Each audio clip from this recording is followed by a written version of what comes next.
There's a new CEO in town, and I'm not sure if it's a good thing.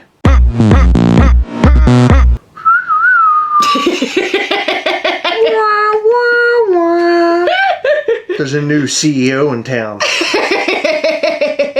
Heather wanted me to do this. I don't know why. Why did you ask me to do this? Do that and do your guns. Why? I like when you do that. Why? I think it's funny. But for what? Why would I? You said there's a new CEO in town, and it's like, oh, you know, there's a new. Because you said there's a new CEO in town. Well, you asked me to do you said do it's the my finger. favorite thing You said do the finger guns. I don't know why I'm doing any of this. It's like when they say in the Old West movies or whatever, there's a new sheriff in town. Let's talk about the new CEO, Cynthia Williams, from a little company called Wizards of the Coast. The very first female CEO at Funko. That's pretty cool, right? That's a change. I wouldn't say that publicly. What do you mean? It's a female. People are very angry that there is a woman in charge. What? Why? Chris, beats me. So Funko's been on a really weird mad tear lately. And we know this because we follow everything that they do every single day right here on the channel. If you have not subscribed and you're not liking the videos, do all of that, do all the things, and watch all the videos that we make because we talk about Funko news. There's a lot of channels out there that do unboxings and do all sorts of other fun stuff, but right here, we mostly focus on Funko news like a brand new CEO, Cynthia Williams. Now, Cynthia Williams comes from Wizards of the Coast, and there was a lot of drama with Cynthia Williams when it comes to Wizards of the Coast. I just want to let you know in advance, I am no pro about Wizards of the Coast, Magic the Gathering, D&D, or Cynthia Williams. But I have read some stuff on Google. I've also read a lot of comments from people out there kind of giving their thoughts and opinions on all of this. Not people who are women haters, regular average Joes like me. They belong to the He-Man Woman Haters Club. You remember that? I do. From what? From the little rascals or something, right? Yeah. Okay, thank you. I like that you know that. Don't fart in between it. My hip cracked. I didn't fart. Oh. I'm old, Chris. Anyway, there have been some super dramatic things that happened with Cynthia Williams. And there have also been some positive things that happened with Cynthia Williams.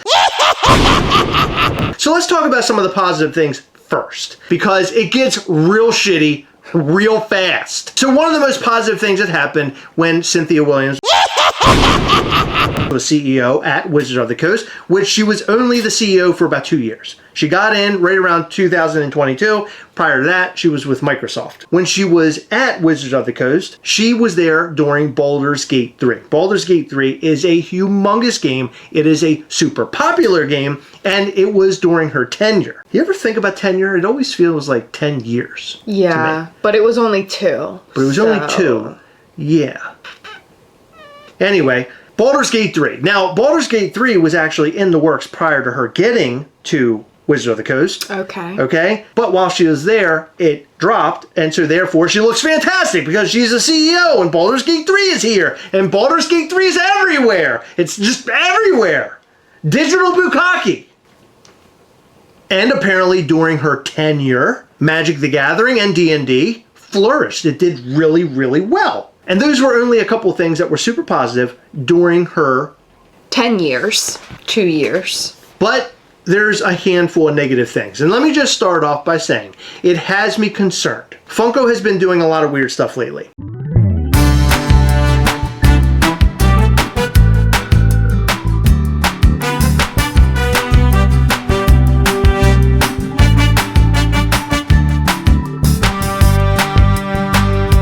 Prior to all of this weirdness, and when I say weirdness, we're talking about that new Astro Freddy Chan thing. Yeah, Jumbo Chan. Jumbo Chan, the brand new Funimation anime NFT thing, and also Project Fred. These are all very strange things that are happening in the Funko world. Prior to all of these things coming to fruition, Funko was basically drowning. Nobody gave a shit about Funko, and they were hoping for Funko to go back to the old days, which they really haven't, but we're getting limited pieces once again. Yeah, limited pieces that cost you $300, but okay. Let's not bring that part up. Let's be positive, Heather.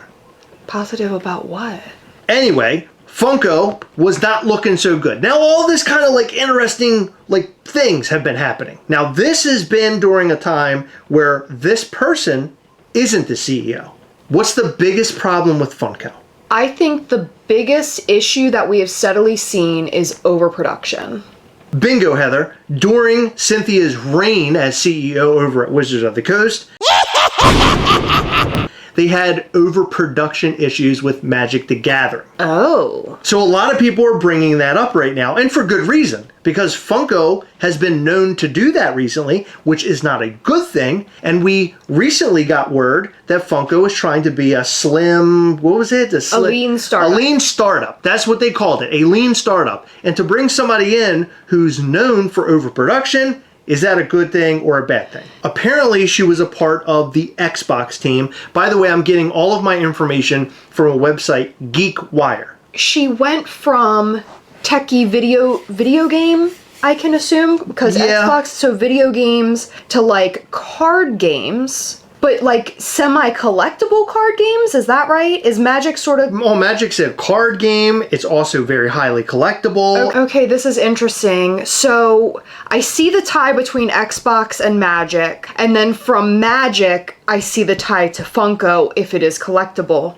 But she would want things, what we would call overproduced, but to her, it's making money. Making revenue, of course. Yeah. It's all about the revenue streams. That's what they're looking at. Yeah, that's the CEO's job, right? Absolutely. It's to grow the business. It's to make a bunch of money for the stockholders. It's pretty well known, though. Would it be known to her that she was overproducing? Yeah, because a lot of people were complaining about that. So not only was she with Microsoft's Xbox team, she was also with Amazon's finance and fulfillment departments. Okay. And then that's when she ended up taking over in February of 2022 over at Wizards of the Coast. Okay, so she's a money bae. Like, she doesn't have a collector mindset. She's not in Funko because, oh my gosh, I love toys. She's in Funko because money, which, I mean, any CEO should be. But it sounds to me like she doesn't really have much of a background in collectible stuff. Probably not. And as you've always said, and what I agree with, is that Funko really needs a CEO that has some sort of a collectible mindset, right? Like, or collector's mindset, and understands what collectors are looking for. Or there should be like a CEO and their sidekick, and the CEO is the revenue expert, and then their sidekick, they could call him like junior CEO, they could call her like Cynthia Jr., they could call him like Jr. Yeah, they could call her like CEO and C, because they're not as big as the CEO, just the C of the CEO. Anyway, I'm getting too deep into that, but... I don't think you got deep at all. That was just stupid. What are you even talking about? I just wanted to make This is laugh. like you making me open the video as a Wild West guy. That was my favorite thing, and that was their favorite thing, too. I really do think that there needs to be a two-person team, because I feel like it's very hard for one person to have a business mindset and a collector's mindset at the same time. Are you taking this directly from The Office? When Jim and Michael were double teaming the manager role? One was doing the day-to-day operations, and the other one was big picture? Spoiler alert, I only got to like season 2 or 3. So you just came up with this on your own? Yeah. You believe that the CEO needs to be a team of people? I think it should be at least 2 people. Or someone reports to the CEO and lets them know, like, hey, we need to bring... Because... Well, there are people in the company that do that. You understand that, right? But the CEO seems like the big bad guy, and, like, they're in charge. Like, I would imagine that... Can't they, like, override everything else? I don't know what they're doing over there. I don't know what a CEO does. Can you help me? We don't understand business. We're sorry for this part of the video. We run a business. So, according to GeekWire, During Williams' time as president, Wizards released multiple major projects, such as the revivals of the fan favorite settings Dragonlance and Planescape for D&D, the 100th expansion for Magic, the Western-themed Outlaws of Thunder Junction, the release of the major motion picture Dungeons & Dragons Honor Among Thieves, which was a great film, and the foundation of several new video game studios under the Wizards umbrella. So there were a lot of really great things that were happening, but what I'm seeing here is that she doesn't really know anything about collectible figures. There is a lot of things in common no matter what you collect. It's true. And collectability, I would say 9 out of 10 times, really has to do with how many are produced. The more rare it is, the more it costs. I know a lot of people that I talk to who don't understand collectibles at all. They don't care about them. They look down upon it almost. They think it's like silly and like, you know, they're just completely uninterested. When you try to explain it to them, they say really weird things that, like, to you as a collector don't make any sense. Like, you'll be talking about, for example, like, oh my god, I went and I got this really limited product. I'm so excited. It was so hard for me to find. Or you'll say, you know, I drove around all over the state of Maryland looking for this one particular item, but I couldn't find it. Well, your non-collector friend would probably say, well, they need to make more. There's demand for this product. Why aren't they making more? But they don't understand that part of the reason... That's not how collectible works. Yes. It's collectible because it is hard to find. Part of the reason you want it so bad, you can't have it. Right. So you're just honing in on her overproduction of Magic cards. The same exact thing happened. The pandemic made everybody go crazy and spend a lot of money on Funko Pops. So therefore, they're like, well, let's up the numbers on all the Funko Pops and we're going to make a ton of money. It didn't work, by the way. If you have not been a fan for a long time, Funko did not do well because people were like, you're making too much of this shit. I don't want to buy all of these anymore. Okay, so here's some more negatives. It says, however, she was also present during several different incidents where Wizards ran up against the issues raised by generative art AI programs. So we're talking about those programs that people use to make like all that AI weird art. Most of the time I see it on Facebook and it's like real freaky looking stuff. Yeah, with like people with like 8 fingers. Also, when they made that TV show about Nick Fury that was on Disney Plus, the opening of that television show was AI generated and people went insane over that because it isn't cool. We should really have actual artists working on all this stuff. What they're doing with this computer generated stuff is taking jobs away from people. Yeah, the AI art stuff is really insane and AI is getting worse. It's only getting worse and it's only going to take more over our lives, but that's a whole other video. It also says multiple aborted video game projects, which, okay, I'm sure that's going to happen sometimes. Okay, but maybe they sucked. And maybe most famously, the D&D open gaming license. So if you don't know what the open gaming license is, I kind of understood what this was before I even made this video, before I even looked online, because I have a friend that is a huge D&D fan. Okay. And when this problem spiked up, I remember him talking to me about it and about how people who are D&D fans were sort of turning on D&D and walking away from it. So there's been a lot going on with this whole open gaming license thing. And so what open gaming license is where people like you and I could create D&D related like stories and gaming things, worlds and rules and all sorts of stuff. By the way, if you're a D&D fan and I'm not speaking exactly the way I should be about this, I'm sorry, I'm trying to do my best. But basically, people like you and I had the opportunity to sell our stories and we were able to almost like third party it. Wizards of the Coast came out under her leadership saying that is no more. I'm like a video gamer and I do like board games. I've never played card games like that, okay? The best way I can connect that with something is like fan fiction almost, like a side story. I think it's even more than that. Actual thing. I think it was actually, this stuff was actually being a part of D&D.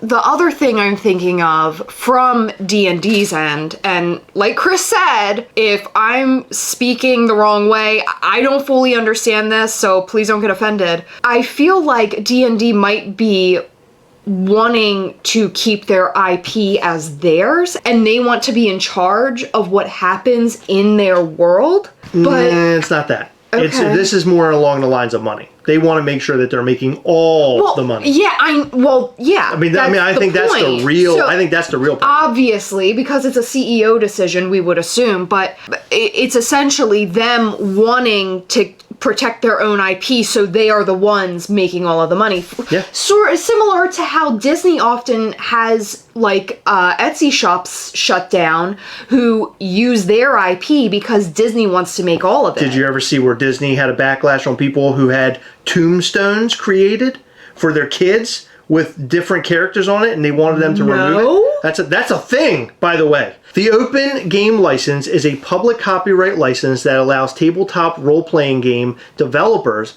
to let others modify, copy, and redistribute some of their game content. The license was created by Wizards of the Coast in 2000 and has been used by the community to develop Dungeons & Dragons compatible products. I'm sure this goes really deep, a lot deeper than what we're talking about in this video, a lot deeper into people's lives. These are businesses we're talking about. They're coming up with stuff and they're able to sell it. This is what D&D seems to be all about. It's about people and their creativity and imagination. That's what D&D is built off of, which is so sad to make a change like that. And again, I don't know a whole lot about this, so please do not kill me in the comment section. This video really isn't supposed to be about going in Cynthia's past and kind of finding skeletons in the closet, but more or less finding out if she is really the right person for Funko. Like, what do we think about this? Well, now, it's way too early to tell. Like, we're not going to know. She might come in and be the best thing that's ever happened because she had a lot of wins over with Wizards of the Coast. I don't know. Some of this stuff is not looking so good. I was reading comments today on Diss Trackers, and there's a lot of people in there that are really pissed about this. They're like, this is not good. I don't like this. Should we read some comments? Sure. Can't wait to see the offensive ones. Over under 2 years, what's the betting odds? That's not a good start. Isn't she the one that was in charge of MTG? Magic the Gathering. And dropped the ball because she had no knowledge of the franchise? That's Cynthia Williams. Of course, people are piling on there. 50 more versions of Stitch Here We Come. Cool. So much shelf warmers and stuff nobody wants because we're talking about overproduction. Ha ha ha ha ha ha ha ha. Goodbye, Funko. Sell whatever you have now. Why do they keep hiring these CEOs who are failing in other companies? Look what she did to Hasbro and Wizards of the Coast. Why not promote someone within the company who understands the products and the consumers, someone with an actual passion for it too? I completely agree with that. Damn, that's a good comment right there. Who is that? Lewis G. Oh, good. The CEO who reprinted MTG into the ground will now be the CEO of a collectible company. Funko went a bit downhill when they went publicly traded and replaced the title of President of Fun with CEO. I like that comment as well. Reddit has a very popular opinion about her not looking good. Doomed regardless who is in power. There are too many IPs that are shelf warmers. That one I don't agree with. She worked for Hasbro Games, just what Funko needed, a person whose previous company depended on mass production. Leading a company that needs to be more limited on quantity and restricted on restocks. I guess if you're going to sink the ship, hire someone with a drill.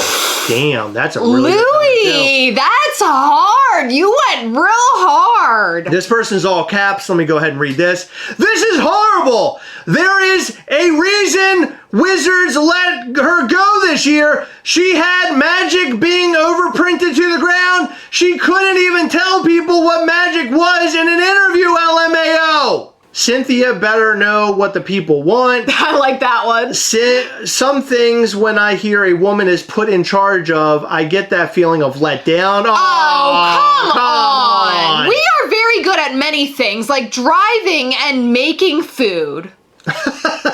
Hiring her will put the nail in the coffin. Oh God! So there's so many comments here. Thank you to Diss Trackers for posting us and keeping us all engaged and letting us know what's going on. Also, there was the update, the financial update for Funko. Things are actually looking really good. For now. For the first quarter. Until the woman sits in that seat. Oh God.